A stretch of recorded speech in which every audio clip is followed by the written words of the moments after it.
तभी बोला ये वड ऊंचा हुए कोई, तिस ऊंचे को जाने सोई।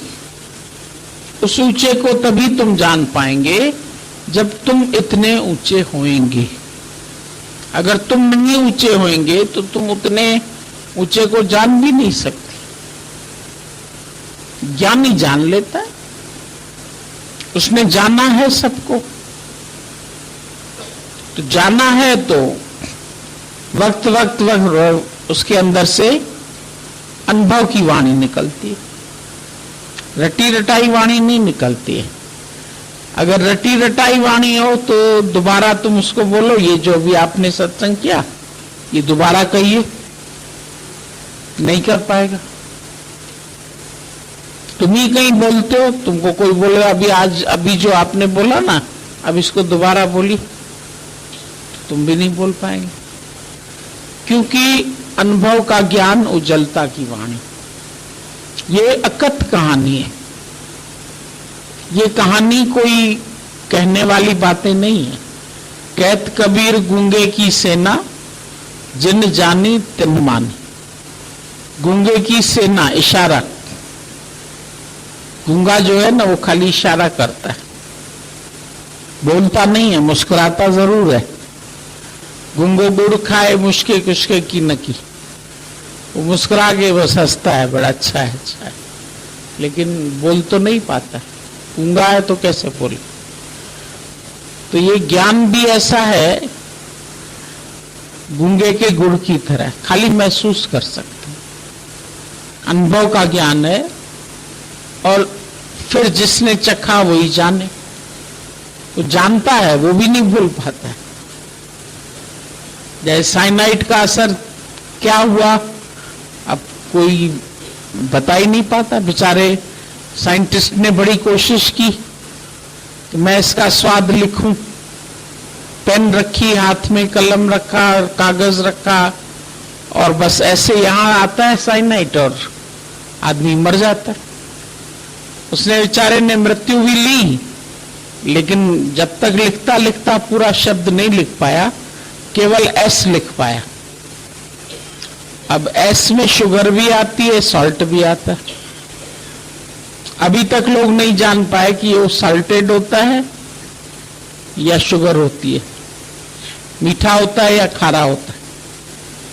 आज दिन तक साइनाइड का कोई भी असर जानता नहीं, बस ये है कि जहर है, इतना मालूम है सबको। इसको चखते ही मर जाता है, होठों पर आते ही ये खत्म हो जाता है। तो ये भी ऐसा ब्रह्म ज्ञान है, तुम्हारे अंदर आते ही तुम ही मर जाते हैं तो लिखेंगे क्या, बताएंगे क्या, कहें किससे, सुनाए क्या, चखा जिसने वही जान। ये ब्रह्म ज्ञान भी बड़ा तत्व वाला है, इसीलिए इसको तत्वज्ञानी ही महसूस करता है और बहुत शॉर्टली बोल पाता है, ज्यादा नहीं बता पाता है। बाकी हर एक को खुद अनुभव करना से कल बताया ना तुमको, लगन भी हर एक को खुद, मरण भी अपना खुद है, भजन भी भोजन भी सब अपना। तो ज्ञान भी अपना, ज्ञान भी हर एक को अपना, वक्त पर अपना ही तो काम आएगा। उधारा ज्ञान थोड़ी काम में आएगा। रुक जाओ भी जाता हूं, गुरु से पूछ के आता हूं। जब तक पूछने जाओगे तब तक तो गए काम से। तो अनुभव कर लो, गुरु के पास बैठ के तुम भी अनुभव करो।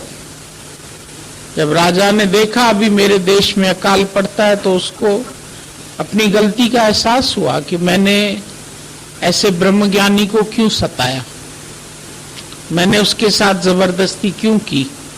उसको समझ में आ गई कि ये जो प्रेम होता है ये दान में नहीं मिलता है, इसकी कमाई करनी पड़ती है। प्रेम न बाड़ी उपजे, प्रेम न हाट बिकाए। ये कोई हाट में बिकता नहीं है कि तुम खरीद के ले आओ, ये अनुभव में मिलता है। फिर उसने जाके क्षमा मांगी, हाथ जोड़े और फिर आदर सहित उसको अपने देश में वापस लेके आए। तो ज्ञानी की महिमा तो बहुत ऊंची है और हम लोग इतने भाग्यशाली हैं कि ऐसा हम लोग को गुरु मिला, ब्रह्मवेत्ता, ब्रह्मज्ञानी, तत्वज्ञानी गुरु मिले जो बनाए आप समान। सबसे बड़ी उसकी महिमा ये है कि वो तुमको आप समान बना देता है। उसके मिलने से तुमको अंदर में फील होगा कि तुमको क्या महसूस हुआ। तुम बोल नहीं पाएंगे पर तुम्हारी अंदर की कलुषता मिटती जाती है और वो भी तुमको नहीं बता पाएगा। तुम बोलो हमको बताओ, तुम बता नहीं सकते, क्या करें, ये बहुत मजबूरी है। गूंगो ज्ञान कथे बुधाए बोड़े के, पिंगु चढ़े पर्वत अंधो डिसी ठरे। ये ज्ञान कथन करेगा गूंगा, जो गूंगा हो जाता है वही बोलता है। क्या बोलता है वो समझो, गूंगे की भाषा गूंगा समझे। बुधाए बोड़े के, सुनाएगा किसको? बहरे को। जो संसार की बातें नहीं सुनता है वो समझ पाएगा। जो संसार की भी सुनोगे, यहां की भी सुनोगे तो समझना बड़ा मुश्किल हो जाएगा तुम्हारे लिए। बुधाए बोड़े के, पिंगु चढ़े पर्वत।